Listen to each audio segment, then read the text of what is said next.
No one in recorded galactic history had ever questioned a simple truth. Humanity was weak. Across 10,000 star systems, children learned the rankings before they learned mathematics. Every civilized species knew its place within the galactic accord. The towering Varkoon possessed unmatched physical strength. The crystalline Illyrians calculated battle trajectories faster than quantum computers. The insectoid Carracks coordinated entire fleets through shared consciousness. Even the graceful Elori could survive in environments that would kill lesser beings within minutes. Humans. Humans had only reached the stars a century ago. They lacked genetic enhancements. They lacked biological weapons. They lacked psychic abilities. Their homeworld's gravity was considered unusually high, but few believed that fact mattered. To the ancient civilizations, Earth was little more than another primitive rock that had stumbled into interstellar politics before it was truly ready. And yet, politics had a way of changing history. Following decades of difficult negotiations, expanding trade routes, and humanity's unexpected role in several border conflicts, Earth had earned something many believed it did not deserve: a seat at the table. The ambassadors celebrated. The politicians smiled for the cameras.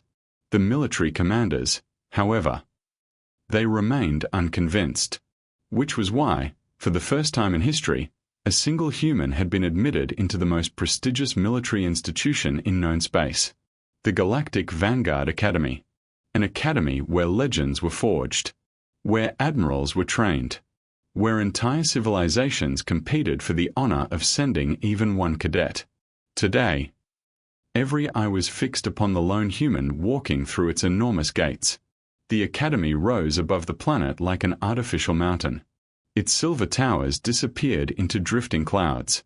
Massive warships floated overhead in silent patrol patterns, while streams of cadets crossed bridges suspended over impossible distances. Alien banners fluttered from hundreds of species represented within the academy's walls. The architecture itself seemed designed to remind every newcomer how insignificant they were. The human noticed, but he refused to let it show. Cadet Ethan Carter adjusted the collar of his freshly issued academy uniform and continued walking. His boots echoed across polished black stone.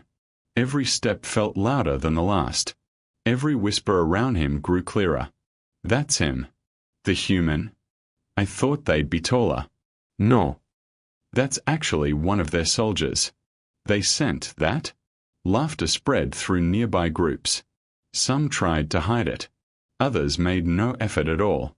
Towering reptilian cadets folded muscular arms across armored chests. Four-eyed insectoids clicked their mandibles in amusement.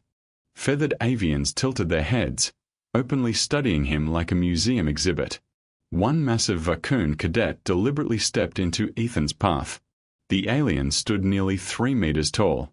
His gray skin looked like carved stone. His uniform strained against muscles thicker than Ethan's torso. You are the famous human? Ethan met his gaze. I guess. The giant leaned lower.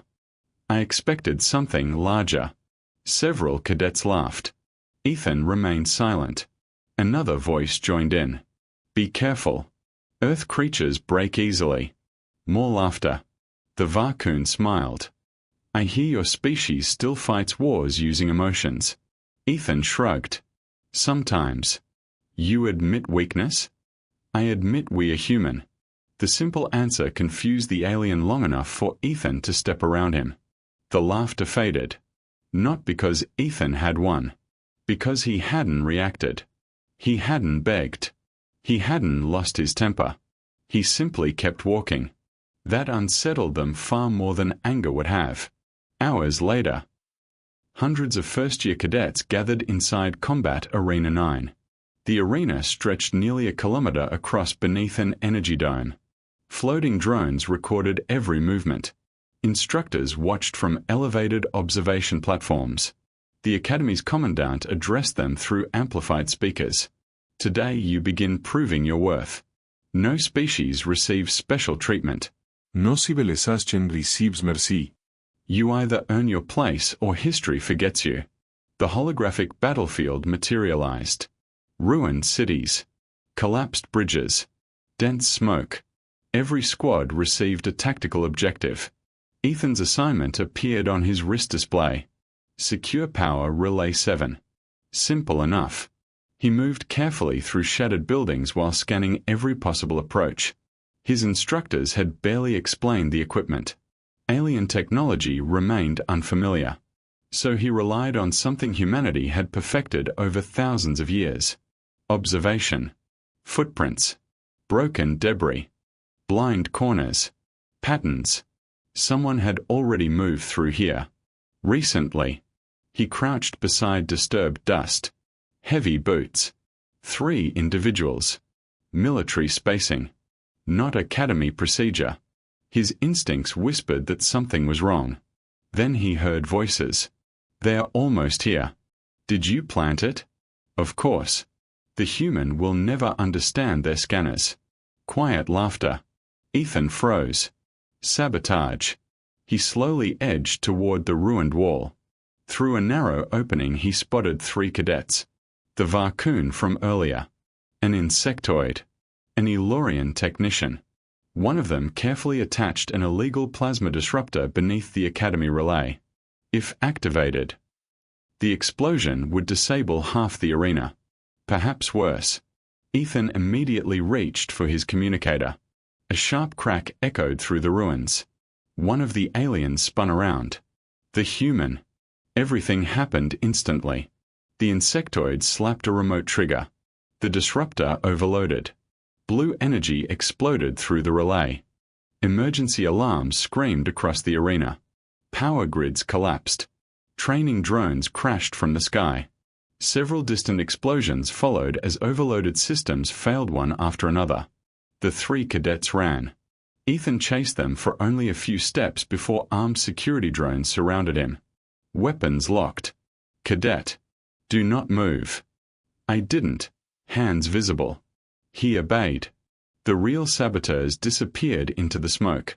The disciplinary hearing lasted less than 15 minutes. No witnesses were questioned.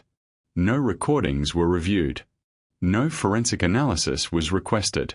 The Academy Tribunal had already reached its conclusion before Ethan entered the chamber. He stood alone before a semicircle of senior officers representing 12 species. The Commandant's expression remained unreadable. You were found at the scene. Yes. You possessed unauthorized access. I was assigned there. You were the only cadet detained. Because the others escaped. Silence. One elderly council member leaned forward. You expect this tribunal to believe 3 decorated cadets framed the first human? Yes. Several officers exchanged glances. Not because the accusation sounded impossible. Because acknowledging it would create a political disaster. The Human Alliance had only recently joined the Galactic Accord. Several powerful member worlds already opposed humanity's admission into the Academy. If Ethan were innocent, then the Academy had failed. If influential alien cadets had committed sabotage, entire diplomatic agreements could collapse. The truth had become inconvenient. Politics spoke louder than justice. The verdict had already been chosen. The Commandant folded his hands. For the stability of the Academy and the unity of the Galactic Alliance. Cadet Ethan Carter is found responsible. Ethan stared at him. Not angry. Just disappointed. You know I didn't do it. For the first time, the Commandant's eyes revealed something beneath the uniform professionalism. Regret. Only for a heartbeat. Then it vanished. This decision is final. The execution chamber was never called an execution chamber. Officially, it was a sentence of exile. A rehabilitation assignment. An opportunity for redemption. Everyone present knew what those words actually meant. A holographic planet rotated above the courtroom. Dark crimson oceans. Black continents. Constant electrical storms. Atmospheric toxicity beyond military safety limits. Predator density. Off the charts. One officer quietly swallowed. Even experienced instructors avoided discussing the world. The Commandant's voice echoed through the silent chamber. Cadet Ethan Carter. You are hereby expelled from active Academy service. Gasps rippled through the spectators. The commandant continued. You will be transported immediately to the classified survival world designated. He paused. Even speaking its designation seemed to carry weight. Deathworld VX-91. The room fell into absolute silence. Every alien present understood what those two words meant. No one survived VX-91. No one. Ethan slowly lifted his head toward the image of the nightmare world hanging above him. Then, without another word, he accepted his sentence. The transport countdown began. The prison transport never landed. It simply descended through the endless storm clouds until the planet filled every viewport, then slowed just enough for the rear loading ramp to open. A deafening roar flooded the cargo bay. Wind. Then. Thunder. Something else. Something alive. Cadet Ethan Carter stood with his hands behind his back, the magnetic restraints finally released. 2 armored security officers flanked him, while the transport pilot kept his eyes fixed ahead, refusing to even glance toward the open ramp. Beyond it stretched a nightmare. Jagged mountains split the horizon like broken teeth. Forests of black trees twisted beneath constant lightning. Entire rivers glowed with an eerie blue-green luminescence before disappearing into dense fog. The clouds themselves seemed wrong. They rotated far faster than natural weather should allow. Lightning struck the same mountain 3 times within seconds. The ground shook. Not from thunder. From something moving beneath it. One of the officers quietly muttered, "I hate this place." His partner answered immediately, "Nobody doesn't." Ethan stepped toward the open ramp. Cold air hit him like a hammer. His Academy-issued scanner instantly flashed warning after warning. Atmospheric toxins detected. Unknown microorganisms present. Predatory lifeforms within 5 kilometers. Survival probability, 0. 7. He couldn't help smiling. So the scanner's optimistic. Neither officer laughed. The first one shoved a weatherproof crate toward him. Standard exile package. Ethan opened it. 1 survival knife. 1 emergency water purifier. A compact thermal blanket. 3 nutrient bars. A 30-meter coil of synthetic cord. 1 basic medical kit. No firearm. No radio. No beacon. No rescue. That's all. Ethan asked. The officer looked away. That's protocol. The pilot suddenly shouted. 30 seconds. The engines had already begun rising. They weren't staying. Not even for a minute. Ethan slung the crate onto his back. Before stepping off the ramp, he looked over his shoulder. How many people have survived this place? Silence. Finally. The older guard answered. No one. Then the transport lifted. Its engines screamed against the violent winds before disappearing into the storm-covered sky. Within seconds. The only sound remaining was the planet itself. And it sounded hungry. Rain began immediately. Not ordinary rain. Each drop struck hard enough to sting exposed skin. The acidic content wasn't strong enough to burn flesh, but Ethan watched leaves dissolve where puddles collected. So, he pulled the thermal blanket over his pack. Everything wants me dead. A low growl echoed somewhere inside the forest. Good to know. His military instructors had always emphasized one principle. Don't panic. Your first mistake becomes your last. He forced himself to breathe slowly. Observe. Assess. Adapt. The same process had carried humanity across deserts, oceans, ice ages, and wars. It would have to work here too. He climbed onto a large boulder for a better view. The forest spread endlessly. No obvious shelter. No safe paths. No signs of civilization. But he noticed something interesting. Every few minutes, enormous flying creatures circled above one section of the valley before suddenly veering away. Predators usually followed food. Unless they feared something below. Ethan made a mental note. Avoid that valley. Whatever lived there hunted hunters. Several kilometers away. Deep beneath the Galactic Vanguard Academy. A classified observation chamber slowly came to life. Dozens of holographic screens activated simultaneously.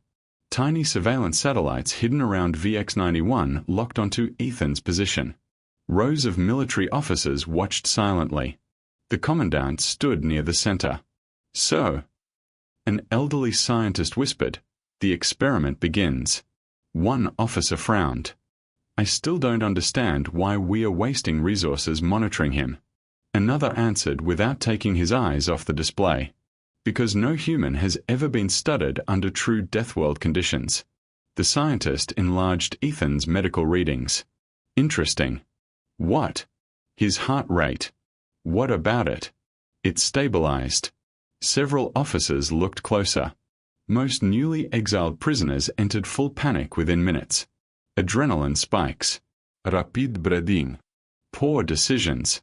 The human was thinking. The first attack came before sunset. No warning. No roar. Just movement. A vine exploded from the undergrowth. It wrapped around Ethan's ankle with terrifying speed. Hundreds of tiny thorns pierced his boot. The vine immediately began tightening. Another shot toward his arm. Then another. Carnivorous plant. Ambush predator. Ethan reacted instantly. Instead of pulling backward, he lunged forward. The unexpected movement loosened the first coil just enough. His survival knife flashed. Slice. Twist. Cut. Green fluid sprayed across nearby rocks. The severed vine writhed violently. The remaining tendrils retreated into the ground. Ethan didn't chase them. He stepped away immediately. Predatory plants often worked in colonies. He inspected the cut vine. The fluid hissed against exposed stone. Acidic. Good thing the knife hadn't slipped. Another lesson learned. Never assume the forest is standing still. Night approached faster than expected.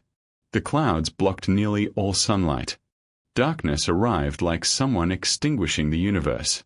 Temperatures dropped sharply. The rain became colder. Winds strengthened.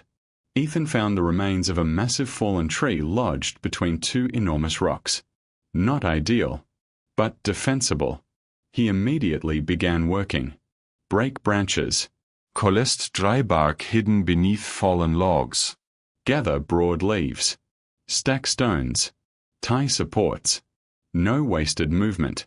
Every action served a purpose. Hours passed. His fingers bled. His shoulders burned. His stomach growled. Still, he worked. Far above. The observation room grew unusually quiet. A Varcoon survival instructor folded his arms. "He builds." Another officer nodded. Without hesitation. "Primitive." "No." The scientist shook his head. "Experienced." Making fire prove harder. Everything was wet. Every branch soaked. Even the dead wood held moisture. Several attempts failed. Smoke. Nothing else. His hands trembled from exhaustion. The easy solution would have been to quit. Sleep. Hope tomorrow was better. Instead, he remembered something his grandfather had taught him during childhood camping trips back on Earth. Fire isn't about force. It's about patience. He split larger branches. The inner would remain dry. He shaved feather-thin curls. Protected them beneath the overhang. Spark. Smoke. Another spark. Nothing. Again. Again. Again. Minutes became nearly an hour. Finally, a tiny orange glow appeared. Barely visible. Almost fragile. Ethan leaned closer. Shielded it with both hands. Fed it carefully. Small twigs. Dry fibers. Larger sticks. The flame grew. Then suddenly, warmth. Real warmth. He laughed aloud. Not because fire was extraordinary. Because humanity had relied on it for hundreds of thousands of years. On this impossible planet. The oldest technology remained one of the greatest. Back inside the observation chamber. An uncomfortable silence spread. The scientist quietly spoke. "Remarkable." A younger officer frowned. It's only fire. The old scientist looked at him. No. It's civilization. Morning revealed new problems. Large footprints surrounded the shelter. They hadn't been there before. Each print measured nearly 1/2 meter long. 4 clawed toes. Deep impressions. Heavy. Very heavy. Whatever had walked around his camp during the night had done so silently. Watching. Studying. But it hadn't attacked. Why? Ethan crouched beside one print. Fresh. The rain hadn't filled it. It had been here recently. He searched nearby vegetation. Broken branches. Scattered fur. A faint musky scent. Territorial behavior. It knew he was here. He was inside its hunting grounds. Instead of fleeing blindly, Ethan began setting traps. Simple deadfalls. Noise alarms using suspended stones. Sharpened stakes concealed beneath leaves. Trip lines woven from synthetic cord. Nothing sophisticated. Nothing impossible. Just enough to buy seconds. Sometimes. Seconds meant survival. Days passed. His nutrient bars disappeared. So he adapted. He purified water from rocky streams. He observed which animals avoided poisonous plants. He copied them. He learned which insects glowed before storms. Which birds fled before predators. Which flowers closed moments before toxic spores drifted through the forest. Every mistake became education. Every scar became experience. His body weakened. But his mind sharpened. The observers could hardly believe what they were seeing. The human wasn't merely surviving. He was learning the planet. One officer finally whispered the question none of them wanted to ask. How? The elderly scientist answered softly. Because humans evolved on a world that never stopped trying to kill them. He zoomed in on Ethan's medical scans. Despite days of hunger. Despite constant exertion. Despite minimal sleep. The human kept moving. A realization settled over the room. Alien species specialized. Humans han durat. That evening, the forest became unnaturally quiet. No insects. No birds. Even the wind seemed hesitant. Ethan noticed immediately. Animals didn't create silence. Something else did. He slowly stood. His hand tightened around the survival knife. One of his noise alarms rang. A single stone clicked against another. Not loudly. Just once. West. He turned. Nothing. Then. Another alarm. North. Impossible. Too fast. He backed toward the fire. Every instinct screamed the same warning. He wasn't hunting anymore. He was being hunted. Far beyond the circle of firelight. 2 enormous amber eyes opened in the darkness. They never blinked. They simply watched him. Waiting. Studying. Learning. And then, somewhere within the shadows, something impossibly large took one slow, deliberate step toward the camp. The eyes never moved. They floated beyond the reach of Ethan Carter's fire, suspended in absolute darkness like 2 molten suns. Amber. Ancient. Watching. The campfire crackled between them, its orange glow licking at the damp night air. Sparks drifted upward before vanishing into the endless black canopy overhead. Ethan didn't breathe. Every instinct screamed the same command. Run. Every lesson he'd learned over the past week answered differently. Never run from something faster than you. His grip tightened around the survival knife. It suddenly felt absurd. The blade was barely 20 centimeters long. Whatever owned those eyes weighed several tons. The creature took another deliberate step. Branches bent. Not snapped. Bent. As though even the forest made room for it. Then. Nothing. The eyes disappeared. Silence reclaimed the night. Ethan remained frozen for nearly 5 minutes before lowering the knife. It doesn't need to hide, he whispered to himself. So why did it? Far above VX-91. The hidden observation chamber had become unusually crowded. Military scientists. Behavioral specialists. predator ecologists. Even several Academy instructors who had mocked humanity only days earlier now stood shoulder to shoulder before the holographic displays. One image filled the larger screen. The thermal signature of the unknown predator. An officer swallowed hard. It entered within 20 meters. Another nodded. Confirmed. And then it left. Confusion spread across the room. The commandant frowned. Why? No one answered. Finally, an elderly xenobiologist spoke. Apex predators don't hesitate. They kill. They defend territory. They establish dominance. He enlarged the recording. But this one. It observed. Another scientist leaned closer. It was studying him. The room grew quiet. That possibility was somehow more unsettling. Morning arrived beneath heavy clouds. Mist rolled between towering black trees while enormous insects hummed somewhere beyond visibility. Ethan hadn't slept much. His traps remained untouched. The predator had circled his camp. It had every opportunity to attack. Instead, it had simply watched. Questions weighed heavier than exhaustion. Predators didn't waste energy. Not on this world. There had to be a reason. He packed his shelter carefully. Nothing wasted. Nothing abandoned. Then he noticed something unusual. The massive footprints surrounding camp overlapped several smaller tracks. Juvenile. Similar shape. Far lighter. Family group? Impossible. Apex predators on Earth rarely tolerated offspring for long after birth. Yet these prints traveled together. His curiosity grew stronger than his fear. The forest changed as Ethan climbed higher into the mountains. Trees gave way to towering stone formations coated in crimson moss. The air became thinner, cooler, strangely cleaner. Small creatures darted between rocks with impossible speed. Most fled before he approached. One didn't. It stood on 6 legs atop a boulder, watching him with bright blue eyes. No larger than a rabbit. No visible weapons. Odd. Everything here possessed obvious defenses. Venom. Claws. Acid. Armor. This little creature simply stared. Then bolted. Not away from Ethan. Toward a nearby ravine. Seconds later. A deafening roar shook the valley.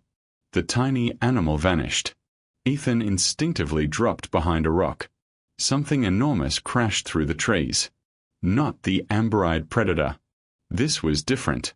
Longer. Faster. Covered in dark scales that reflected almost no light. Its mouth unfolded into 4 separate jaws lined with needle-like teeth. Its forelimbs ended in hooked claws nearly as long as Ethan's arm. The creature sniffed the air. Searching. Hunting. It moved with terrifying precision. Unlike the silent watcher. This one radiated violence. High above. Warning lights flashed across the observation chamber. One technician turned pale. Identification confirmed. Another looked at the data. No. It entered Sector 9? That's impossible. The scientist answered quietly. It isn't impossible. It's starving. The commandant crossed his arms. Explain. The species migrates only when food becomes scarce. His voice dropped. If it's hunting here, everything else is running. One instructor looked toward Ethan's location. He has no chance. No one argued. Ethan remained perfectly still. The predator prowled less than 30 meters away. Every muscle in his body begged him to move. Instead, he watched. The creature's attention wasn't on him. Its nose tracked another scent. A weaker one. Then he heard it. A cry. Soft. Painful. Almost like a frightened animal trying not to be heard. The sound echoed from somewhere below the ravine. The giant predator immediately turned toward it. Its body tensed. Ethan's eyes narrowed. Whatever made that sound. It wasn't the hunter. It was prey. Without thinking, he began moving. Not toward safety. Toward the cry. Sliding carefully down loose rocks, Ethan reached the bottom of the ravine. There. Half hidden beneath broken branches lay one of the smaller creatures whose tracks he'd seen earlier. It resembled the massive Watcher. Dark charcoal fur, powerful shoulders, golden eyes. But this one was young, barely the size of a large wolf. Its hind leg was trapped beneath a collapsed slab of stone. Blood stained the surrounding ground. Fresh. The young creature growled weakly as Ethan approached. Fear, not aggression. He slowly crouched. It's okay. The juvenile bared tiny but impressive teeth. I know. I'd probably do the same. He examined the wound. The leg wasn't broken. Pinned. The stone was. Heavy. Very heavy. He tested it once. Didn't move. He looked around. No machinery.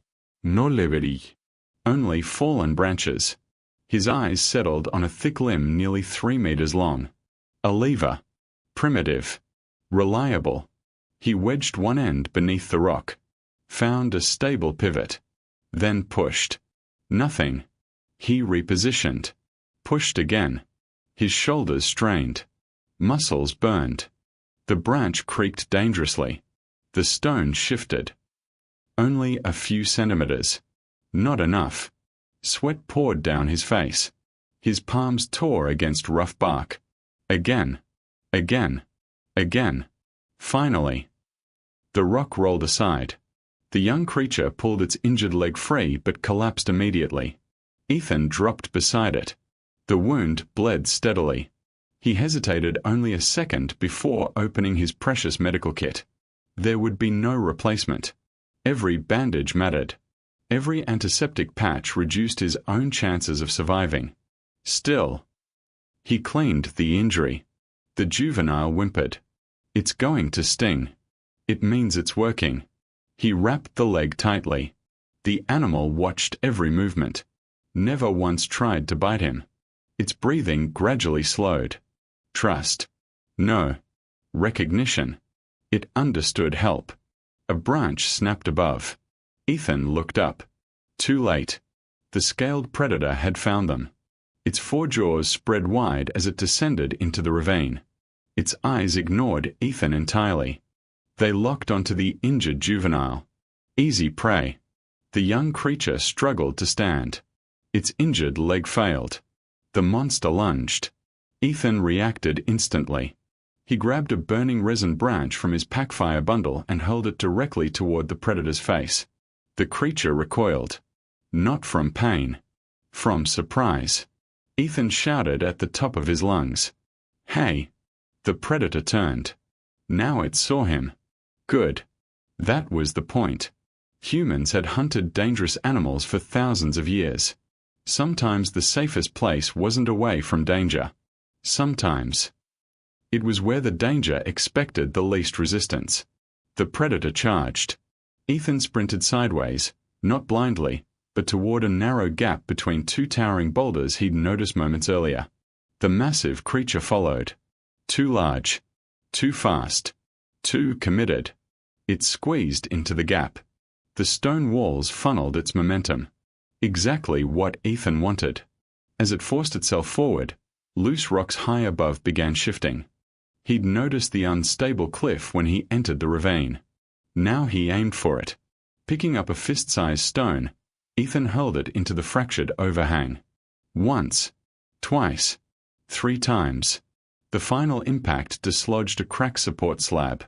Gravity finished the rest. Thousands of kilograms of rock thundered downward. The predator leaped backward. Not quickly enough. The avalanche slammed into the narrow passage, burying the creature beneath shattered stone and choking dust. The entire ravine trembled. Silence followed. Ethan coughed, breathing through the settling debris. The predator wasn't necessarily dead. He didn't wait to find out. He turned back toward the juvenile. It was gone. Only the blood-stained bandages on the ground showed where it had been. Had it run? Or had someone taken it? A deep rumble answered from behind him. Not hostile. Not angry. Powerful. Deliberate. Ethan slowly turned. Standing atop the ravine, outlined against the storm-dark sky, was the giant creature with the amber eyes, the apex predator, the silent watcher. It looked down at the collapsed rocks, then at the human, then toward the trail where its injured offspring had disappeared. Understanding flickered across those ancient golden eyes. Not instinct, recognition, intelligence. Neither moved. For several long moments, human and monster simply stared at one another across the ruined ravine. Then, without a sound, the enormous beast stepped forward and began walking willingly toward Ethan. The giant beast stopped less than 10 meters away. The ravine had fallen silent. Dust from the rockslide drifted lazily through shafts of pale sunlight that had finally pierced the endless storm clouds. Between the towering cliffs stood two survivors of an impossible encounter.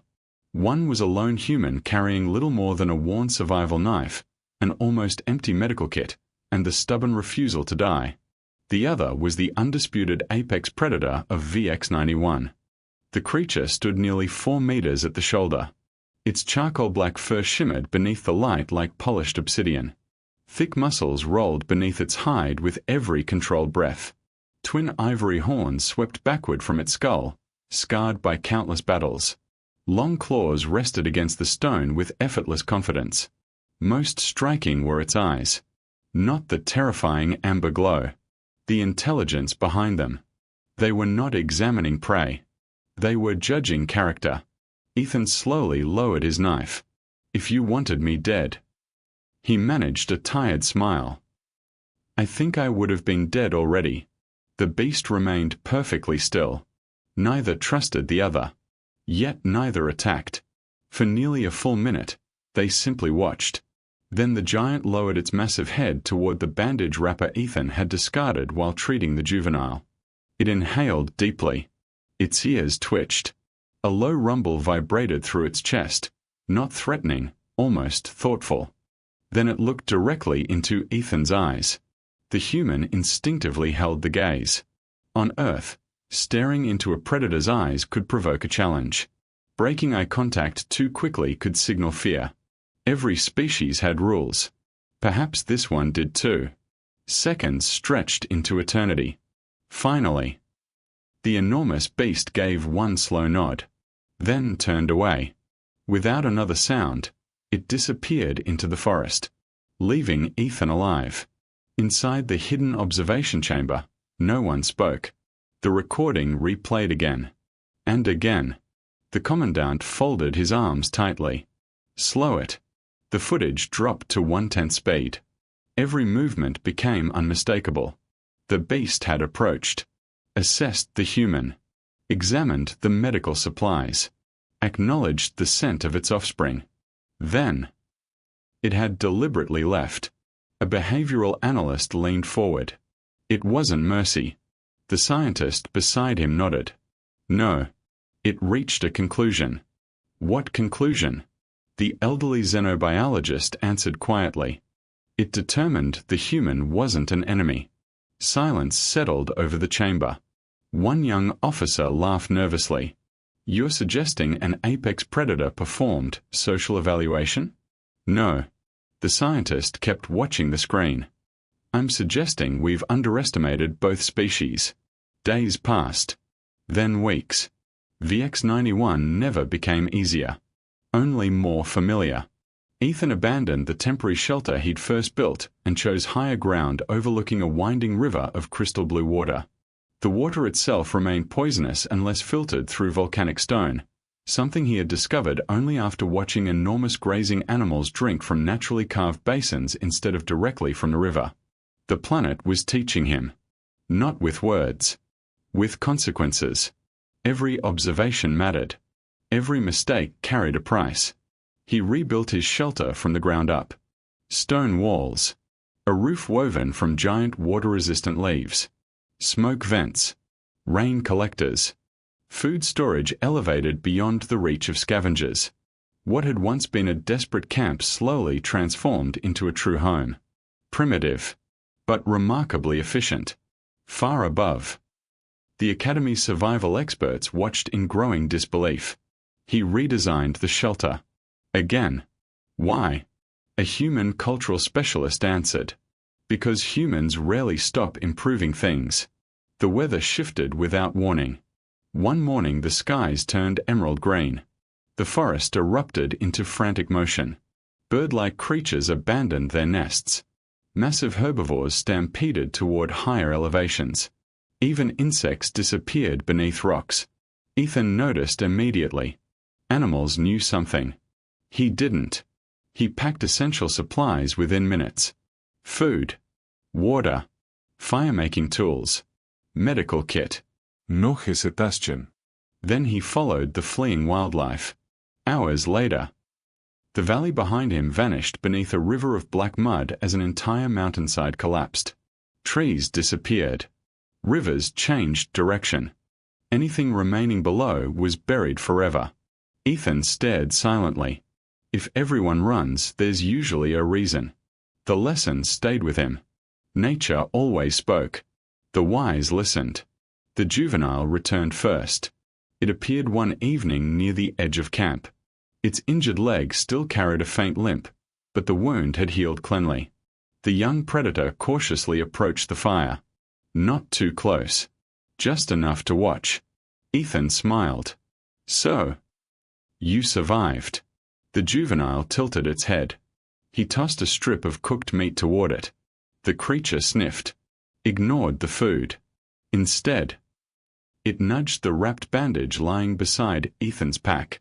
Recognition. Memory. Then it picked up the meat and disappeared into the darkness. The next morning, fresh fish rested outside Ethan's shelter.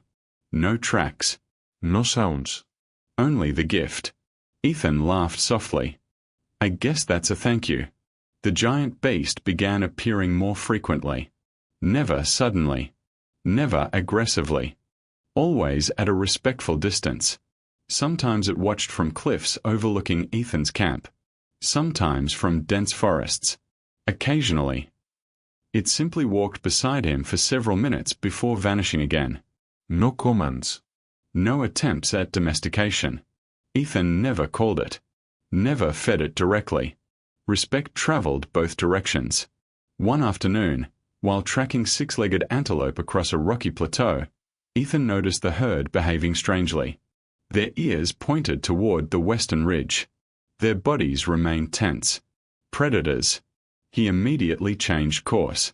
Moments later, the giant beast emerged from that very ridge. It didn't chase the herd. Instead, it glanced toward Ethan, then deliberately walked another direction. Confusing. Until Ethan realized what had happened. The beast hadn't been hunting. It had warned him. 3 minutes later, an enormous swarm of winged parasites exploded from the canyon Ethan had almost entered. Millions. Acidic. Voracious. They stripped an unfortunate grazing animal to bone within seconds. Ethan watched from the safety of higher ground. The giant predator had known. Without speaking. It had saved his life. Trust formed slowly. Like carving stone with flowing water. Months passed. The seasons of VX91 revealed themselves. Storm season. Ash season. Bloom season. Long night. Each transformed the planet. Each carried different dangers. Each rewarded those willing to adapt. Ethan learned where glowing moss produced natural antibiotics. He discovered mushrooms that purified contaminated soil. Tiny insects that warned of poisonous gases. Towering flowers whose petals collected drinkable rainwater. Nothing existed by accident. Every species served a purpose. Predators controlled herbivores. Herbivores spread seeds. Scavengers prevented disease. Even poisonous fungi absorbed dangerous minerals from the earth. The Deathworld wasn't random.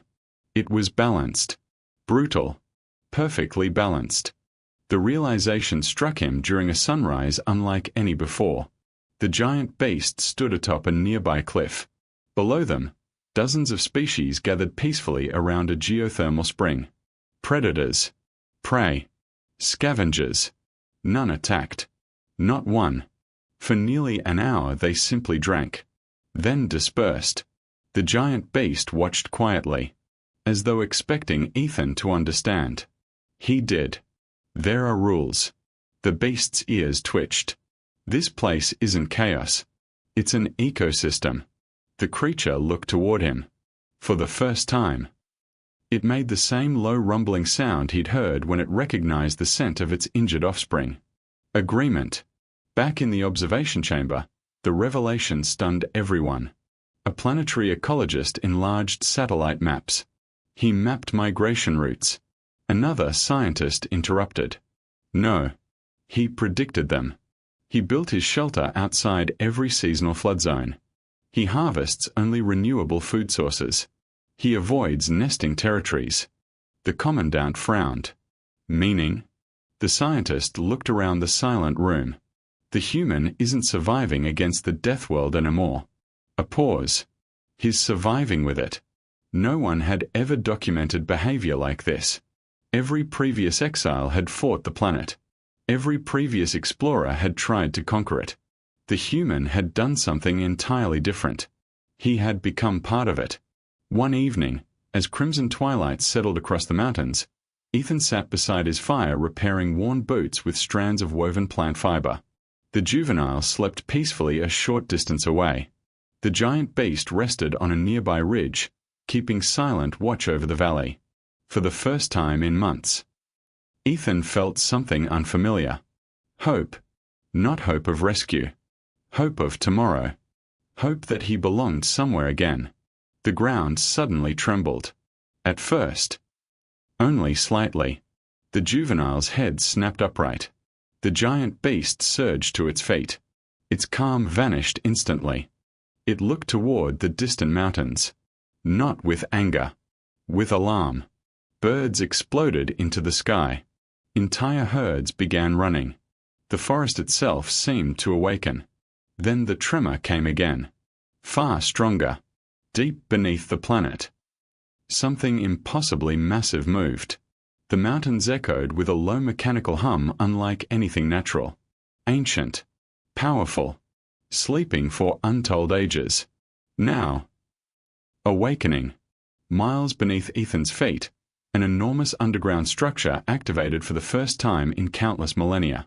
The earth would not stop trembling. It wasn't violent enough to throw Ethan Carter from his feet. It was worse than that. It was rhythmic. Deliberate. Almost mechanical. The vibrations rolled beneath the mountains in slow, powerful pulses, each one separated by several heartbeats, as though something unimaginably large had begun breathing beneath the crust of VX-91. The campfire flickered. Loose stones danced across the ground. Far across the valley, entire flocks of winged creatures erupted into the crimson evening sky. The giant beast reacted before Ethan did. Its ears flattened. Its amber eyes locked onto the distant mountain range. Then, for the first time since Ethan had met it, the apex predator made a sound that froze his blood. It wasn't a roar. It was a warning. A deep, resonating call that echoed across valleys and cliffs, answered seconds later by distant cries from creatures hidden beyond the horizon. One after another. Predators. Herbivores. Scavengers. The entire planet seemed to answer. Ethan slowly stood. What are they telling each other? The giant beast looked back toward him, then turned and began running. Not away. Toward the mountains. After several steps it stopped. Looked over its shoulder. Waiting. An invitation. Or a test. Ethan didn't hesitate. He grabbed his pack. If you're running toward the danger, then whatever's happening matters. He followed. Far above the planet. Panic spread through the observation chamber. Dozens of alarms illuminated the command center. Orbital satellite streamed impossible reading. One technician stared at his console. Seismic activity increasing. Another shook his head. No tectonic fault matches this pattern. It isn't geological. The commandant turned sharply. What is it? The room fell silent. An elderly planetary engineer slowly enlarged a subterranean scan. At first glance, it looked like a web. Perfectly symmetrical. Stretching beneath nearly an entire continent. Artificial. His voice barely rose above a whisper. Those aren't caves. Every officer leaned closer. The network extended for thousands of kilometers. Straight corridors. Circular chambers. Power conduits. Impossible architecture hidden beneath solid rock. One scientist swallowed. Someone built that. Another answered quietly. Not someone. Something advanced enough to reshape an entire planet. The journey lasted 2 days. Neither Ethan nor the giant beast wasted energy. They moved with purpose. The juvenile occasionally appeared from the undergrowth before disappearing again, scouting ahead like a silent shadow. Rain came and went. Ash drifted from distant volcanoes. Twice they altered course after watching enormous herds abruptly change direction. Ethan no longer questioned it. The animals understood this world better than he ever could. Follow experience, not ego. That lesson had kept him alive. On the second evening they reached the mountains. The tremors grew stronger. Every pulse seemed to rise directly beneath their feet. Then, Ethan saw it. A cliff face had collapsed. Not from erosion. From something beneath pushing upward. An opening yawned in the mountain. Perfectly circular. Far too smooth to be natural. Ancient stone stairs descended into darkness. Cold air flowed upward carrying no scent of decay. Instead, the air smelled clean. Filtered. Impossible. The giant beast stopped at the entrance. It refused to descend. Instead it lowered its massive head toward Ethan. Its amber eyes held an emotion he'd never seen before. Concern. You won't come? The beast remained still. Then it nudged his shoulder gently. Almost encouragingly. The juvenile lay down beside the entrance. Waiting. Neither creature would cross the threshold. Whatever lay below belonged to another age. Ethan lit à Rosentorch. I'll be back. The giant beast watched him disappear beneath the mountain. The stairway descended for what felt like hours. The deeper Ethan traveled, the stranger everything became. The walls weren't carved. They had been grown. Smooth black material flowed seamlessly into towering pillars that pulsed faintly beneath the torchlight. There was no dust. No collapsed ceilings. No signs of time. As though the place had been waiting. For someone. Every few hundred meters strange symbols glowed faintly along the walls. Not a language. Mathematics. Geometric sequences. Orbital diagrams. DNA spirals. Even without understanding them. Ethan reconnut d'intention. Someone had wanted knowledge to survive. His footsteps echoed endlessly. Until they didn't. He stopped. Silence. Absolute silence. Even his breathing seemed swallowed. Then lights awakened one by one. Blue. White. Gold. Thousands of tiny illumination strips stretched into the distance, revealing a chamber so enormous that its ceiling vanished into darkness. Rows of towering crystalline columns surrounded a circular platform. Machines. Sleeping machines. An entire civilization frozen in time. Back in orbit. Scientists erupted into chaos. We're receiving energy signatures. Impossible. Power levels increasing across the entire underground network. The commandant slammed both hands onto the tactical table. Where? A technician highlighted Ethan's location. Directly beneath him. Another scientist turned pale. Whatever he's activated, it's spreading. Across the holographic globe, ancient systems awakened like veins filling with light. One continent. Then another. Then another. The planet itself glowed beneath the crust. Ethan stepped onto the central platform. His torch suddenly extinguished. Not from lack of oxygen. Because he no longer needed it. Soft white light filled the chamber. A low harmonic tone echoed through the air. Gentle. Welcoming. Not threatening. The circular platform beneath his boots shimmered. Dust that hadn't existed moments before drifted upward before dissolving into sparkling particles. Then, a figure appeared. Not physical. A hologram. Tall. Graceful. Neither male nor female. Its body formed from shifting blue light. Its eyes opened slowly. For several seconds it simply studied Ethan. Then it spoke. The language meant nothing. Thousands of years separated their civilizations. Yet somehow. His translator wristband, damaged months earlier and barely functioning, flickered weakly. Words emerged. Broken. Incomplete. Record, Guardian Archive, cycle. Static interrupted. The hologram continued. If this message remains, our world still stands. Images exploded into existence around Ethan. Cities stretching into orbit. Entire oceans redirected through colossal machines. Gigantic creatures emerging from engineered incubation chambers. Forests planted by drones. Mountains reshaped. Continents designed. VX-91. Had never been natural. The holographic figure continued speaking. Its damaged translation became clearer. We were the architects. Our empire fell. Our enemies sought what we protected. More images appeared. Alien fleets burning.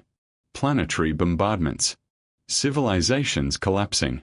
Then, the planet itself transformed. Mountains unfolded into defensive structures. Forests shifted. Oceans redirected. Predators spread across continents. Not weapons. Guardians. The massive beast. The juvenile. Every terrifying creature Ethan had encountered. None had been biological accidents. They had been carefully designed. Each species protected a different layer of the world's defenses. The ecosystem wasn't merely balanced. It was coordinated. An immense living security network. The hologram looked directly at Ethan.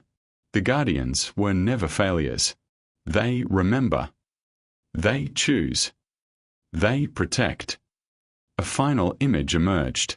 Deep beneath the chamber. Far below even this ancient facility. Rested something impossible to comprehend. A sphere larger than a city. Encased within layers of machinery. Its surface shifted like living starlight. The translation failed completely.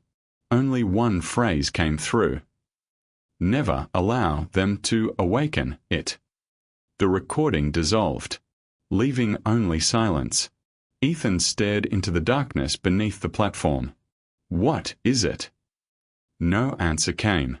Only another tremor. Stronger than before. Warning sirens suddenly echoed throughout the chamber. Ancient. Mechanical. Still fully operational. Light shifted from soft blue to crimson. The floor vibrated. Hidden mechanisms awakened within the walls. Somewhere far away. Massive doors began opening. Across the observation chamber in orbit, alarms became deafening. Energy spikes overwhelmed every satellite. We've lost containment. Unknown systems are coming online. They're scanning the surface. The planetary engineer stared in disbelief. It isn't a reactor. It isn't a city. His voice shook. The entire planet is one enormous fortress. Deep within the chamber, Ethan instinctively stepped backward. The circular platform beneath him erupted with brilliant white light.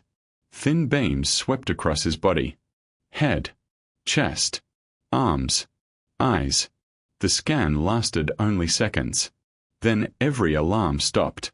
Silence. The holographic figure reappeared. Its eyes, once faded and unstable, now shone with startling clarity. For the first time, it smiled. Throughout the underground complex, ancient systems responded to a command that had not been heard for untold millennia. Identity recognized. The dormant planetary defense system had acknowledged the human. The ancient chamber fell silent. The words identity recognized echoed through the vast underground fortress before fading into the impossible stillness. Ethan Carter stood alone on the illuminated platform, every instinct urging him to ask 1,000 questions. Why him? How could an ancient defense system recognize a human race that hadn't reached the stars until a century ago? What was hidden beneath the planet? And who, or what, had built something capable of surviving for untold millennia? The holographic figure regarded him with calm, intelligent eyes, as though it anticipated every question before he spoke. Ethan finally broke the silence. "Who am I to you?" The figure's outline flickered. Its voice returned, distorted by age. "Authorization. Incomplete. Further access. Requires." Static swallowed the remaining words. The hologram fragmented into countless blue particles before vanishing entirely. The brilliant white lights dimmed. Massive doors sealed themselves throughout the underground complex with thunderous echoes. Whatever had awakened had decided Ethan wasn't ready. Not yet. He exhaled slowly. "So that's all I get?" No answer. Only the faint mechanical heartbeat of the ancient fortress somewhere beneath his feet. Outside. The giant beast waited exactly where Ethan had left it. The moment he emerged from the mountain entrance, the massive predator rose. Its amber eyes studied him carefully. Not searching for injuries. Searching for change. The creature stepped closer than ever before. Only an arm's length separated them. Ethan remained still. The beast lowered its enormous head. It inhaled deeply. Once. Twice. Its ears twitched. Then it gave another slow nod. The same gesture it had made months ago after discovering Ethan had saved the juvenile. Recognition. Whatever the underground system had done. The Guardian could sense it. The juvenile bounded happily toward Ethan, brushing against his side before retreating behind the larger beast. Ethan smiled despite himself. "You know something." The beast stared into the distance. Its posture suddenly stiffened. The warmth vanished. Its nostrils flared. It turned toward the western horizon. Danger. High above VX-91. An unmarked stealth cruiser drifted silently beyond the range of Academy surveillance satellites. Its hull carried no military insignia. No national markings. Officially, the vessel didn't exist. Inside its command deck, 12 armored soldiers prepared for deployment. Every one of them belonged to the elite Shadow Recovery Division. The missions assigned to them were never acknowledged. The people they eliminated officially never existed.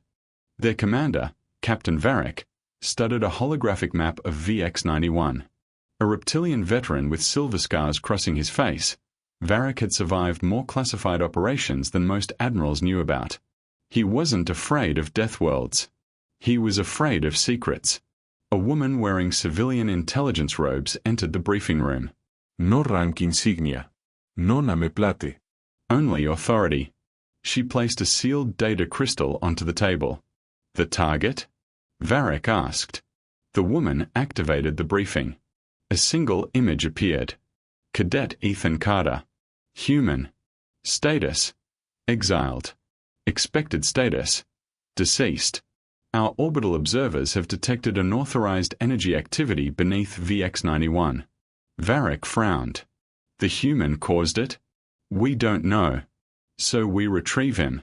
The woman looked directly into his eyes. No. The room grew quiet. If the human is alive. She paused deliberately. He never leaves this planet. Several soldiers exchanged uneasy glances.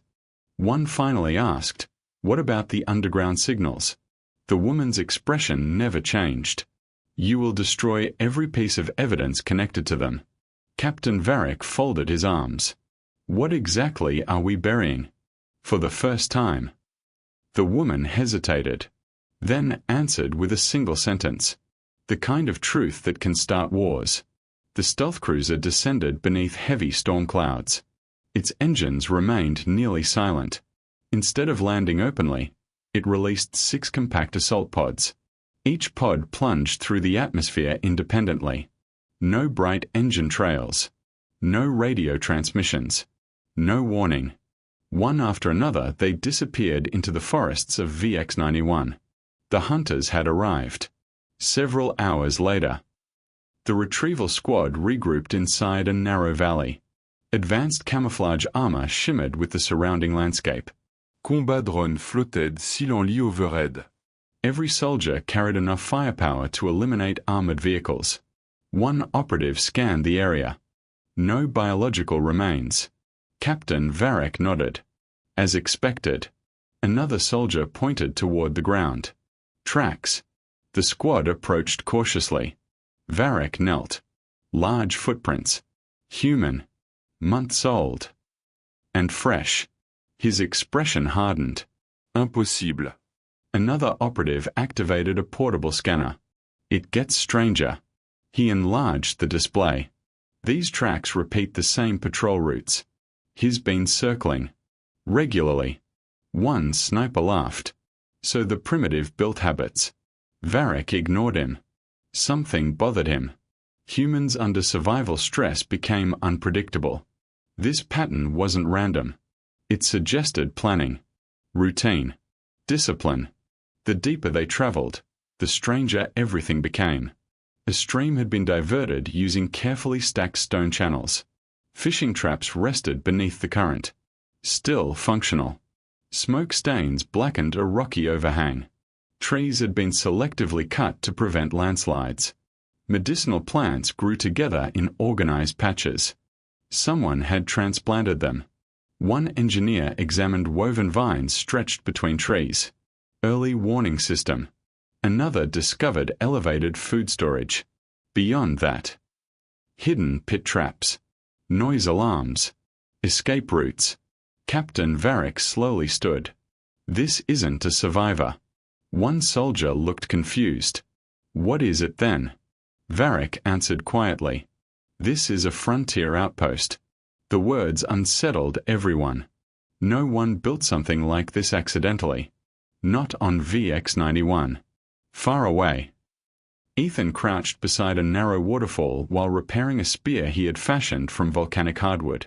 The giant beast rested nearby beneath a stone arch. The juvenile chased glowing insects through tall grass. Life had found an unexpected rhythm. Then, the giant beast abruptly lifted its head. Every muscle in its body tightened. Its ears rotated toward the western forest. A deep growl rolled from its chest. Not loud. Controlled. The juvenile instantly stopped playing. Ethan noticed immediately. What is it? The beast looked at him. Then toward the forest. Then back again. It took 3 deliberate steps away from camp. Stopped. Waited. It wanted him to follow. Again. This time. There was urgency. Meanwhile, Captain Varric's squad reached the edge of Ethan's camp. The soldiers spread into defensive positions. Weapons raised. What they saw defied every expectation. A sturdy stone shelter. Rain collection systems. Drying racks for preserved meat. Workbenches built from fallen timber. Fishing nets. Organized supplies. Even a carefully maintained fire pit surrounded by carved stone seating. One operative whispered, "He's lived here." Another corrected him. "No. He has thrived here." Silence settled over the squad. Varric slowly picked up a wooden carving resting near the shelter. It depicted the massive guardian beast standing beside a much smaller human. His pulse quickened. What kind of man befriends an apex predator? Before anyone could answer, their motion sensors began flashing simultaneously. Movement. Large movement. Multiple directions. The surrounding forest had gone unnaturally silent. No insects. No birds. No wind. One sniper looked around nervously. "Captain, I think we are being watched." Varric slowly raised his rifle. "So do I." Hidden beyond the trees. Dozens of amber eyes quietly opened. The hunters had unknowingly crossed into the territory of the apex beast. The forest stopped breathing. Captain Varric had fought on worlds where gravity crushed armored vehicles into the ground. He had survived jungle planets whose trees secreted neurotoxins powerful enough to melt nervous systems. He had crossed battlefields where entire armies disappeared beneath microscopic parasites.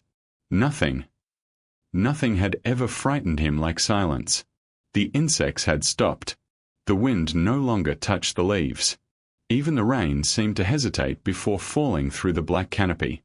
Around the retrieval squad, motion sensors continued flashing. Not one target. Not two. Dozens. Every direction. One operative whispered over the squad channel. "They're surrounding us." Captain Varric slowly turned in a circle, his rifle tracking the tree line. "Hold your fire." Another soldier frowned beneath his helmet. "Sir, if something this dangerous wanted us dead." He paused. "We already would be." No one liked that answer. Several kilometers away, the giant guardian moved without a sound. Its massive paws left barely a mark on the damp earth. The juvenile raced ahead before disappearing into dense undergrowth. Ethan followed at a steady pace. He no longer tried to keep up with the beasts. Instead, he trusted them. That trust had taken months to earn. The guardian suddenly stopped. Its ears rotated toward the valley. Then it looked at Ethan. Not with fear. With expectation. The same expression it had worn before every major danger. Ethan crouched. The ground told a story. Broken moss. Fresh footprints. Manufactured boot patterns. Metal fragments. Someone had cut through thorn vines instead of walking around them. Not survivors. Soldiers. He picked up a spent energy cell cap half buried beneath wet leaves. Recently discarded. Military grade. His expression hardened. They came from orbit. The giant beast rumbled quietly. "I know." For the first time since arriving on VX-91. Ethan felt something from his old life returning. Not the frightened Academy cadet. The soldier. Captain Varric discovered the first trap only because the engineer noticed disturbed soil. "Stop." The squad froze. Less than half a step ahead lay a concealed pit. Its sharpened stakes weren't meant to kill. They were angled to pin legs. Immobilize. Slow. The captain knelt. Primitive. One soldier laughed. "Hardly worth." His sentence ended abruptly. A sharp clicking sound echoed through the forest. Everyone looked upward. A massive dead tree, carefully balanced between natural supports, broke free. The soldiers scattered. The trunk crashed exactly where the squad had been standing seconds earlier. The engineer stared. Secondary trap. Captain Varric slowly nodded. He anticipated evasive movement. The laughter disappeared. Whoever built these defenses understood how trained soldiers reacted under pressure. High above the planet, the observation chamber had abandoned all secrecy. Every senior officer now watched live satellite feeds. The academy instructors who had once mocked Ethan stood speechless.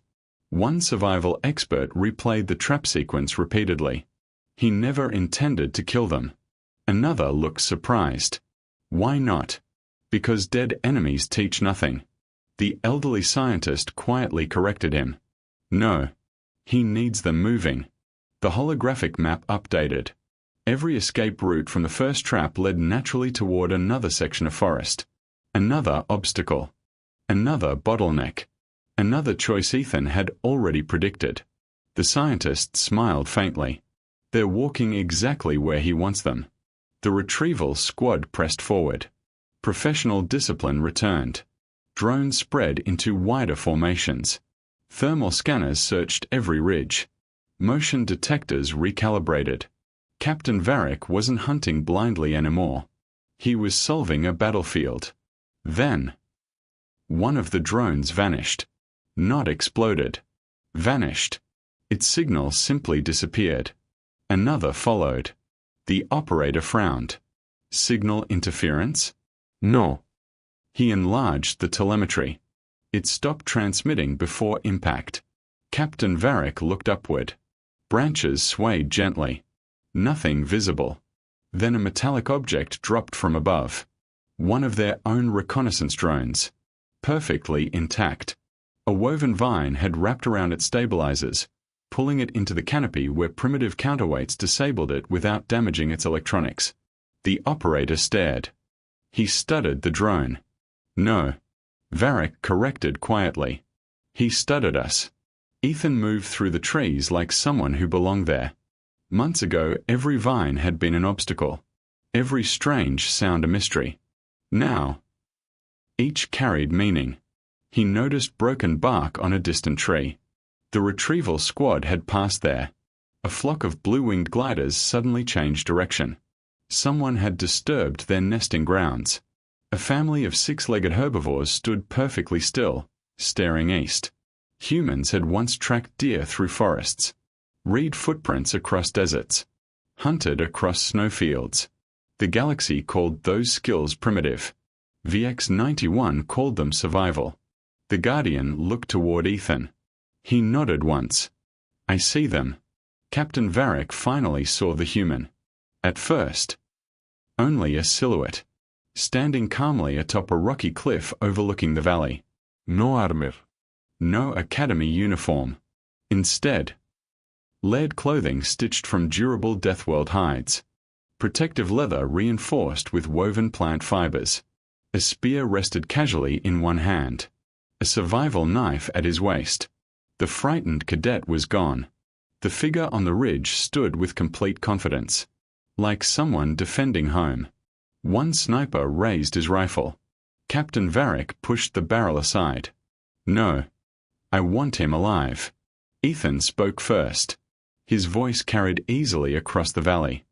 I'd stop walking if I were you. Several soldiers exchanged amused glances. One called back. You don't give orders anymore, cadet. Ethan looked past them. No. I give warnings. The first attack didn't come from Ethan. A deafening roar erupted from somewhere behind the retrieval squad. The ground trembled. Every soldier spun instinctively. Nothing. Then another roar answered from their left. Then another. Then another. The valley echoed with overlapping calls. Captain Varric's eyes widened. Sound coordination. The engineer looked confused. Multiple predators? No. Varric's voice became grim. One signal. The giant guardian stepped onto a nearby ridge. Another massive beast appeared opposite it. Then another. Not identical. Different sizes. Different markings. Different species. Yet every predator faced the soldiers. None attacked. They waited. For a command. One operative whispered in disbelief. This isn't possible. Ethan descended the rocky slope slowly. Not hiding. Not threatening. Simply walking. The juvenile bounded happily beside him before sitting calmly at his feet. The giant guardian remained behind him like a living mountain. Captain Varric studied the impossible scene. The predators ignored the human completely. Not because they feared him. Because they accepted him. He lowered his weapon. What are you? Ethan smiled faintly. A survivor. No. Varric shook his head. You shouldn't still be alive. I know. You control them? Ethan looked toward the Guardian. The beast calmly returned his gaze. Then Ethan answered. I don't. I respect them. A long silence followed. One nervous soldier suddenly raised his plasma rifle. The movement lasted less than a second. The Guardian moved faster. It didn't kill the soldier. Its roar alone shook loose stones from the cliffs. The plasma rifle flew from terrified hands as the operative stumbled backward. Every other predator instantly shifted position. Perfectly coordinated. Blocking escape routes. Surrounding. Containing. Not slaughtering. Captain Varric understood immediately. They're using restraint. Ethan nodded. So am I. The retrieval squad chose violence. 3 soldiers activated stun grenades simultaneously. Brilliant flashes erupted through the valley. The moment visibility disappeared. Ethan moved. Not toward the enemy. Away from them. Exactly where the terrain favored him. The stunned predators retreated instinctively to predetermined positions. The soldiers believed they had gained initiative. They charged. Straight into the second layer of traps. Hidden vines snapped upward, entangling armored legs. Loose rocks collapsed beneath carefully weakened footing. Natural geysers erupted where Ethan had secretly redirected underground pressure weeks earlier. Steam blinded thermal optics. Mud swallowed heavy boots. Predators herded rather than hunted. Every retreat opened another obstacle. Every advance narrowed into kill zones that Ethan deliberately refused to use. Captain Varric fought hard. His soldiers fought well. But they were fighting a battlefield that had been studied for months by a man who knew every route, every cliff, every stream, every migration path. Within minutes. Weapons lay scattered. Drones disabled. Every soldier separated. Not one dead. Everyone defeated. Captain Varric knelt slowly, breathing heavily. He looked toward Ethan. "You could have killed us." Ethan stood before him. Rain dripped from his weathered clothing. Scars crossed his hands. Months of hardship had changed his body. The frightened Academy cadet no longer existed. VX-91 had forged something else. "I've had enough people deciding who deserves to live." He offered Varric a hand. "I'm not becoming one of them." For a long moment, the captain simply stared. Then, he accepted the hand. A sharp alarm suddenly erupted from Captain Varric's damaged wrist communicator. Emergency priority. Despite shattered equipment, a fragmented transmission forced its way through. Static. Explosions. Then a terrified voice. "Captain, abort, too late, they're already here." The signal stabilized for only a moment. A tactical display flickered into existence. Above VX-91. Hundreds of unknown warships emerged from hyperspace. Then hundreds more. The image zoomed outward. Thousands. An armada large enough to conquer entire sectors. Captain Varric's face drained of color. Ethan studied him. "Who are they?" The captain looked from the human to the guardian beasts, to the sky hidden beyond the storm clouds. His voice barely escaped as a whisper. "They're not coming for you." A long, dreadful pause. "They're coming for what's beneath this planet." Far above the Deathworld. The invasion fleet continued arriving. Captain Varric never took his eyes off the holographic projection. The invasion fleet continued to grow. One by one, hyperspace ruptures tore open the darkness above VX-91. Massive battleships emerged from shimmering blue fractures, each dwarfing the Academy vessels that secretly monitored the Deathworld. Behind them came troop carriers, orbital bombardment platforms, automated drone tenders, and escort frigates arranged in perfect military formation. This wasn't a rescue mission. It wasn't even an invasion planned overnight. It was an occupation force. Someone had prepared for this for years. Rain continued falling across the valley. Ethan looked from the projection to Captain Varric. "You knew about this?" The captain shook his head slowly. "I knew there were people willing to kill for whatever this planet hides." He stared at the endless stream of warships. "I didn't know they already had an army." High above the atmosphere, the flagship Oblivion Spear drifted into command position. Its black hull reflected almost no starlight. Unlike military vessels of the Galactic Alliance, its insignia had been deliberately removed. Officially, it belonged to no one. Unofficially, everyone aboard knew exactly who financed it. Executives from powerful corporations stood beside decorated military officers whose loyalties had long ago shifted from governments to profit. At the center of the command bridge stood Director Cale Arden. Silver-haired, calm, immaculately dressed despite commanding an invasion. He watched VX-91 rotate beneath him. A beautiful vault. An officer beside him hesitated. "Sir, our analysts estimate the ancient systems have partially awakened." Cale smiled. "Good. We are no longer searching. We are collecting." Another officer looked uncomfortable. "The retrieval squad is still on the surface." Cale didn't even glance toward him. "They've served their purpose. Leave them." No one argued. Disposable assets rarely received second chances. Deep beneath the planet, ancient lights brightened inside forgotten chambers. The living fortress had noticed the fleet. Across continents, hidden mechanisms awakened beneath mountains, deserts, forests, and oceans. Massive energy conduits pulsed beneath the crust like glowing veins. Dormant machines whispered to one another through signals older than recorded history. The holographic guardian appeared once again inside the underground archive. This time, its eyes weren't on Ethan. They were fixed upward, toward orbit. Threat confirmed. Guardian network. Prepare. The transmission cut out. Yet the message had already spread. The first orbital strike came without warning. A brilliant lance of white energy pierced the clouds. The beam struck an empty mountain nearly 40 kilometers away. For a heartbeat. Nothing happened. Then half the mountain vanished. A shockwave rolled across the valleys.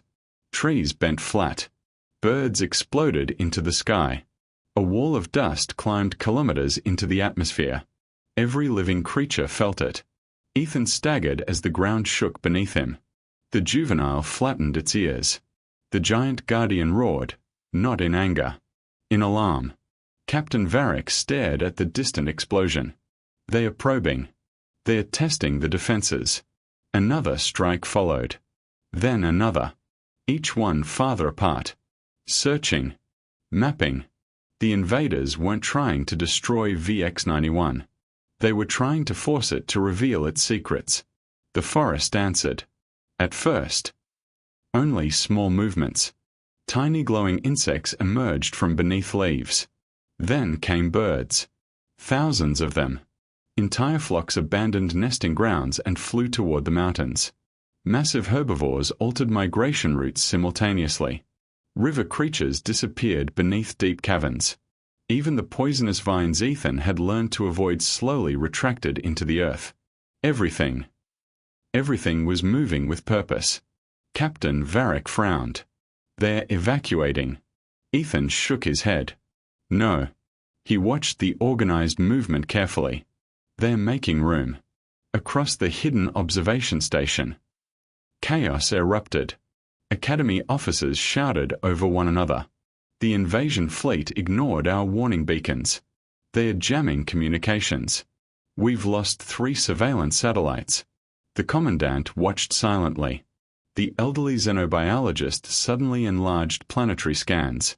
His eyes widened. Look. Colored markers appeared everywhere across VX-91. Predator packs. Flying swarms. Burrowing species. Ocean leviathans. Every ecosystem had begun moving. Not randomly. Strategically. One young officer whispered, "It looks like." The scientist finished the sentence. A mobilization. No civilization had ever documented such coordination. This wasn't instinct. It resembled military logistics. Dropships entered the atmosphere. Hundreds. Then thousands. They punched through thunderclouds in blazing trails of fire. The sky itself seemed to burn. One after another they descended toward predetermined landing zones. Automated defense drones spread ahead of them, scanning forests, rivers, and mountain ranges. Captain Varric cursed quietly. They're deploying faster than expected. Ethan watched the sky. They think this is just another planet. They're wrong. The first landing zone lay inside a wide valley. Corporate soldiers poured from armored transports. Combat walkers unfolded from heavy cargo pods. Portable shield generator activated. Engineers immediately began constructing fortified positions. Efficient. Professional. Disciplined. One commander looked toward the surrounding jungle. Resistance? A drone operator laughed. Primitive wildlife. His sentence ended abruptly. Every sensor across the landing zone failed simultaneously. Not destroyed. Blocked. An unnatural fog rolled between the trees. The engineers exchanged nervous glances. Where did that come from? Nobody answered.